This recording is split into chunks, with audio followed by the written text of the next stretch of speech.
Chers lecteurs, bienvenue sur la chaîne Mes Lectures.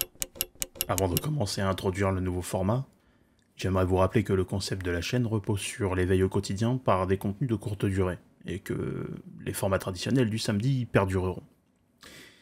Dans cette voie à suivre, la façon de vous narrer les contenus change pour être plus proche de la synthèse. L'objectif, avoir au moins une fois par mois une série de petites vidéos d'une durée de 2 à 6 minutes, jour après jour, pendant une semaine, à horaire variable, de préférence le soir, vous récapitulant un chapitre. Sachez aussi que la chaîne va accueillir de temps en temps des quiz qui seront disponibles sur mon blog. Peu importe l'heure à laquelle vous m'écouterez, j'espère que mes lectures vous pousseront à lire et à consommer des œuvres pour que, à votre tour, vous puissiez avoir de réels arguments dans vos conversations. Je vous souhaite une bonne écoute. Chapitre 6e, jour 6. Les prémices de l'utilisation de l'Africain noir dans les colonies espagnoles et la course économique aux plantations sucrières. Chez les historiens dont parle l'auteur, qui ne sont malheureusement pas mentionnés dans le livre concernant le passage, il y a un élément historique lié à l'implantation des plantations aux Amériques qui ne fait pas consensus. Celui par lequel les compagnies privées étaient là en grande majorité et qui projetait l'idée que seules les plantations étaient capables d'assurer le rayonnement de l'Amérique. Un raisonnement clairement économique, que l'on pourrait penser être mis en avant pour servir des intérêts multiformes. Dans les faits, le système de plantation n'était pas étendu dans toutes les directions, et l'Amérique espagnole était peut-être la dernière à l'implémenter. On observe deux modèles différenciants, nous dit l'auteur. Le premier concerne l'État castillan, qui était favorable aux premières îles à sucre de l'Atlantique, Madère, Canaries, etc. Tandis que la reine Isabelle avait une vision selon laquelle les Indiens d'Amérique, les convertis, et les colons devaient coopérer sereinement dans un échange de bons procédés. Chose assez intrigante à souligner. L'auteur nous narre que la production des denrées des Nouveaux Mondes était d'une inutile production, tout ce qui était lié au sucre, au cacao ou encore au café. Et c'était au regard des peuples européens qui continuaient à être périodiquement en disette. À ce propos, James Walvin parlait aussi de consuming passion, sûrement pour faire une analogie à de la production de futilité, puisque je le subodore probablement, mais réservé à une bourgeoisie, liée à des compagnies privées, voire à des banques. Concernant l'après-16e siècle, l'économie européenne fut traversée par des dépressions économiques qui conduisirent un bon nombre de commerçants à se reconvertir dans le commerce colonial. Cela eût été une des raisons de l'essor du commerce colonial en France. Ce sont les protections étatiques de l'époque qui permettent à des compagnies à charte, aux côtés des compagnies privées, dans un jeu de ping-pong, qui pour les premiers, et un peu moins pour les derniers, auraient du mal à se développer. Les circuits coloniaux, préexistant déjà avec Madère, les Canaries, puis le commerce transsaharien, prirent une tournure différente, à chercher du côté des facteurs politiques.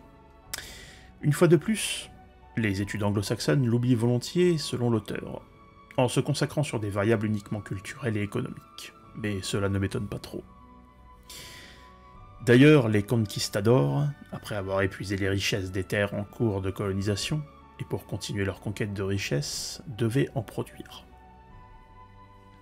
Ces productions furent captées par le pouvoir politique pour servir d'intérêt géopolitique de la couronne face à l'économie espagnole. En somme, il y a un double accaparement de richesses, un par les conquistadors et l'autre par la couronne, et donc l'ancienne haute féodalité au détriment des prolétaires de l'époque. Le cerf, quoi.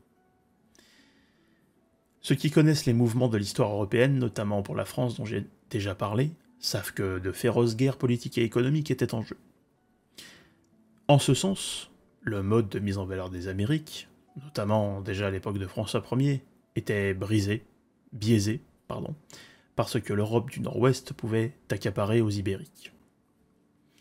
En ce sens, nous sommes plutôt vers une forme de marche forcée pour les rois qui entrent dans la danse sans réellement le vouloir, mais avec le contexte de l'époque, être dans la course ou ne plus exister. Sous arbitrage papal, François Ier, au traité de Tordesillas, le 7 juin 1494 n'envisageait aucun projet concret de colonisation économique. Il était seulement irrité, comme dit plus haut, d'être en dehors de la course à l'ouverture du monde. Les Anglais, en luttant contre les Espagnols, en luttant contre les Espagnols, gardaient dans un coin de la tête que faire des affaires était important. Pareil pour les Hollandais. Le glissement entre l'Europe du Nord-Ouest et du Sud fut bien économique et politique, voire aussi religieux.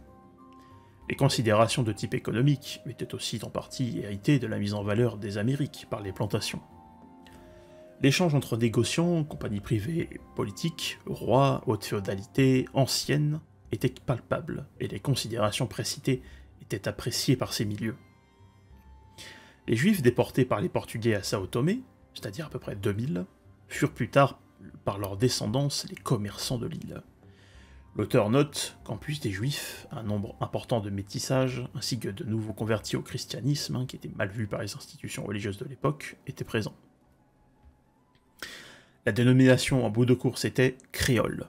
Ainsi, le folklore ambiant peut nous faire penser qu'un créole est un Guadeloupéen ou encore un Martiniquais. Mais c'est bien plus que cela, bien plus. L'interconnexion précitée entre les peuples déportés, les bagnards, etc., ont formé ces créoles, qui devinrent experts, comme le dit l'auteur, dans une forme de négociation liée à leur culture. En somme, je pense que beaucoup se disent, et cela est normal quand le sujet est inconnu, que les colonies avaient un pouvoir total, et il n'est rien de plus faux. Le pouvoir officiel était toujours éloigné de la colonie, qui, elle, était vue comme un fournisseur géant de matériaux et denrées en tout genre. Les gouverneurs des colonies étaient eux aussi corrompus par les mœurs locales, et ce que veut nous dire par là l'auteur, c'est que les décisions royales, souvent influencées par les financiers, pouvaient être totalement contraires, en bien ou en mal, envers la colonie. Déjà à cette époque, la corruption était de mise. Des lobbies étaient nécessaires pour que ces gouverneurs puissent appuyer leurs décisions en Europe. L'idéologie planteur, liée aux grandes propriétés, est exclusive à ces dernières. L'utilisation de l'Africain noir n'était donc pas un bloc monolithique, mais un choix probablement économique, voire d'ordre physiologique. Voilà, vous pouvez retrouver le résumé synthèse en lien dans la description de la vidéo. Et moi, je vous dis évidemment à demain pour un nouveau chapitre, et à bientôt sur mes lectures.